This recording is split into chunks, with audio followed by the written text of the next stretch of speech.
Hey, what's going on, everybody? It's your boy, the Bengal Dragon. Make sure to hit that like, subscribe, and bell notification buttons, as all your support really helps this legally blind YouTube content creator to remain motivated to continue making a variety of different types of videos in this channel, and to the YouTube algorithm would really help this channel grow as well. Right. Welcome to episode 2 of Retro Game Reminisce, and this time, people, you've seen the title, Def Jam. Man, I remember how I first came across Def Jam, right? Because I had a PS2, okay? And that time, we were big into WWF, WWE games, right? Those of us who had PS2s, we bought Just Bring It. Even those who had PS1s, all right? We bought the first SmackDown, the second SmackDown, Just Bring It, the fourth SmackDown, the fifth SmackDown, SmackDown versus Raw, and I think there was another SmackDown as well, SmackDown versus Raw 2006, something like that. I bought like 6 or 7 WWE games. Around that time, right? Around that time, someone suggested that I buy Def Jam.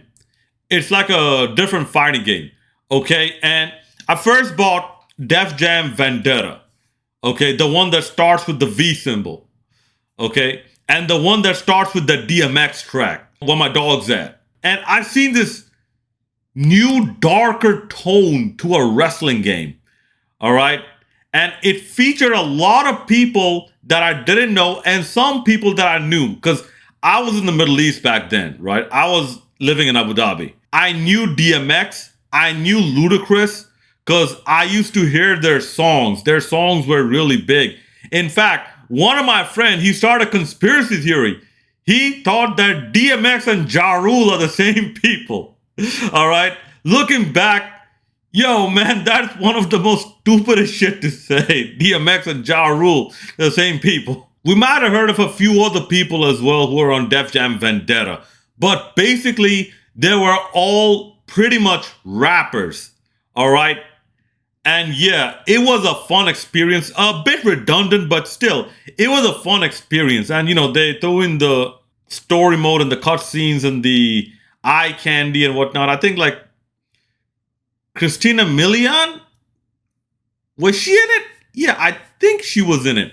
But it definitely left a good impression on all of us gamers. And at that time, listen, man, rap was getting so big, okay? You had even groups like POD start to rap. You had even Madonna make a comeback with a rap song, all right?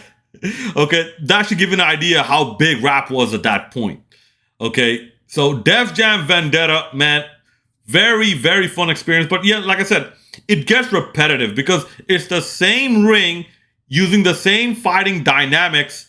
Okay, and you just had 4 players to play with. Briggs, Spider, Proof, and Tank. Right? None of them were voiced. And the final boss was D-Mob. And listen, man, listen. Anybody who grew up at that time, okay, was a big fan of pro wrestling. When they saw Tekken 4, Craig Marduk, when they saw Def Jam Vendetta, D-Mob, the first name, okay, don't lie to me. The first name that came to all y'all's mind is Bill Goldberg, okay? Craig Marduk, just like Bill Goldberg, had a spear and a jackhammer. D-Mob, just like Bill Goldberg, had a spear and a jackhammer. After that, we basically heard that there's a new Def Jam coming out on PS2. People, it took everything the first Def Jam did. Everything. And it turned it up to 20. From 10 to 20. There was only one problem with the game. I'll get to it a bit later. But the roster was bigger. The names were more well known. All right, you got Snoop Dogg in it. All right, you got Snoop Dogg in it. I don't know if there was a Snoop Dogg song, probably not, but you had Snoop Dogg in it. You had Joe Budden. Yeah, Joe Budden was in the first game too, but after that time, we heard, that song Pump It Up. And I'm like, yo, that's that Joe Budden. You had Sean Paul in it. You had Elephant Man in it. You had Buster Rhymes, Exhibit, Fat Joe. You had all these big names in it, man. And this time the characters were voiced.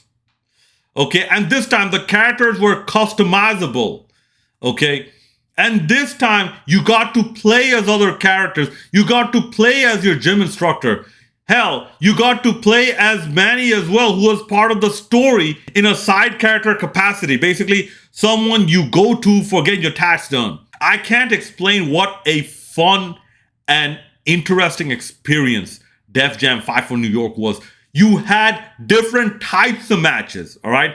You had your Inferno match, a match inside of a ring of fire, okay? You had your Demolition match where you had 2 cars.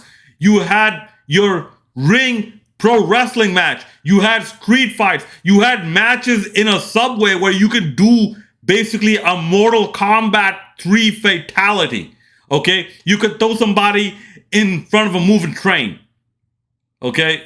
And if you get to the Snoop Dogg level, you can throw somebody out the window and Snoop Dogg's weapon is basically a dagger. So this shit got way more intense. The only problem with Def Jam Fight for New York, listen to me, and I'm sure 99.9% of you agree, the only problem with Def Jam Fight for New York was there was no DMX. All right? And yeah, we all know the reason why. Because, he didn't get paid enough. But still, the soundtrack was better. Man, believe me, I still love that song. I still listen to the song, Let's Get Dirty by Redman, because of one crucial line, one crucial bar, okay? My dress code is all black when I'm making the move, similar to the new PlayStation 2. Surprisingly enough, on the actual PlayStation 2 version, if I'm not mistaken, that PlayStation 2 line was censored. Because I'm pretty sure it's because they had it on multiple platforms. I think they had it on GameCube and Xbox as well, but it's understandable why they did that move.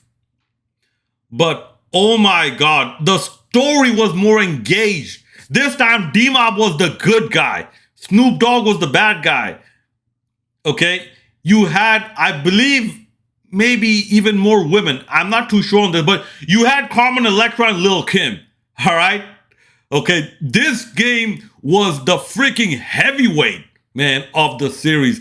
And arguably one of the best games, okay, on PlayStation 2. Listen, man, Redman rapped about it. Okay, Redman dropped a bar about the PlayStation 2 being dope. All right? Okay, so no complaints there. Okay, and that too in a banger of a song. Let's Get Dirty is an absolute great song. And by that time, we already heard the song What's Happening, right? The Method Man, Redman song, because the first time we heard it, I'm like, yo, man, what you doing?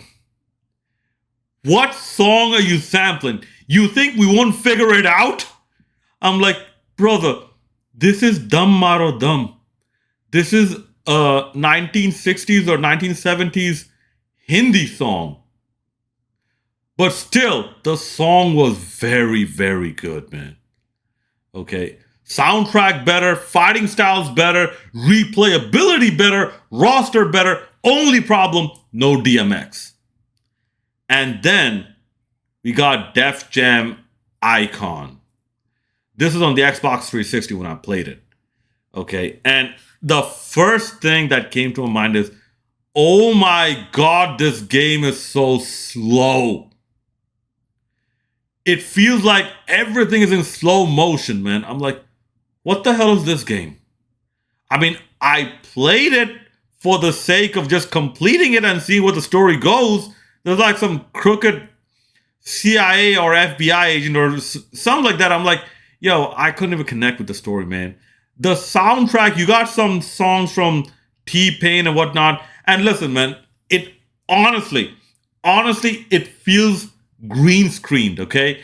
Imagine, like, you're fighting a cop, okay? You're the good guy fighting this crooked cop, and somebody has a green screen of a silhouette of a pole dancer dancing in the background, basically responding and wiggling her body, reacting to the intensity of the song, okay? Intensity of the fight that's going on. It's kind of like how the music switches up in Killer Instinct or Doom Eternal. Okay, the music does switch up, but if you listen to the actual song, you can actually figure out where they picked this part up from. Okay, so Def Jam Icon, I didn't like it that much, man. I didn't like it that much. I mean, I don't even remember the characters, the story, the roster. I just know it was a fighting game that didn't even come close to Def Jam 5 for New York. Okay.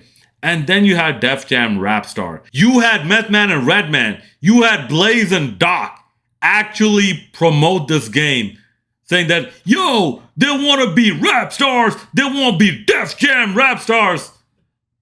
All right, man. Yo, a game where you get to freestyle rap battle. Hell yeah, man. Yo, sign me up. And this is when I was full into rap, man. Full on into rap. All right? This is when MC Tanman was basically on fire with the bars and whatnot, okay? So I bought a microphone, okay? Bought the game, okay? Plugged it in, everything, created a profile, everything. The mic doesn't work. I bought another microphone. The mic doesn't work, okay? I tried other repair mechanisms and other troubleshooting tactics as well. None of it worked. Later on, I find out that this was a renowned problem with the game. The mic never worked, and the game basically was dysfunctional. And after that, I don't know if there was another Def Jam game, but after that, that was the last straw. I'm like, nah, man, I ain't fucking with the series no more, man. I mean, they all let me down, but still, it will always stand that PlayStation 2 and also that generation had one of the most unique, the most entertaining, and the most badass fighting games of all time in Def Jam Fight for New York. My best Def Jam game and one of my favorite fighting games on the PS2. Listen, PS2 is something that had Tekken 5 in it. Okay? Everybody knows how good Tekken 5 was. PS2 had SmackDown, Here Comes the Pain, and all that. And for a game like Def Jam Fight for New York to be way up there, that tells you how good this game was. Anyways, those are my thoughts on the Def Jam series. Let me know your thoughts in the comment section below, how you remember the Def Jam Vendetta, Def Jam Fight for New York, and all other Def Jam games. And if there's any Def Jam game that I missed, do let me know in the comment section below. Hit like, subscribe, share, all that good stuff. This is your boy, the Bengal Dragon, signing out.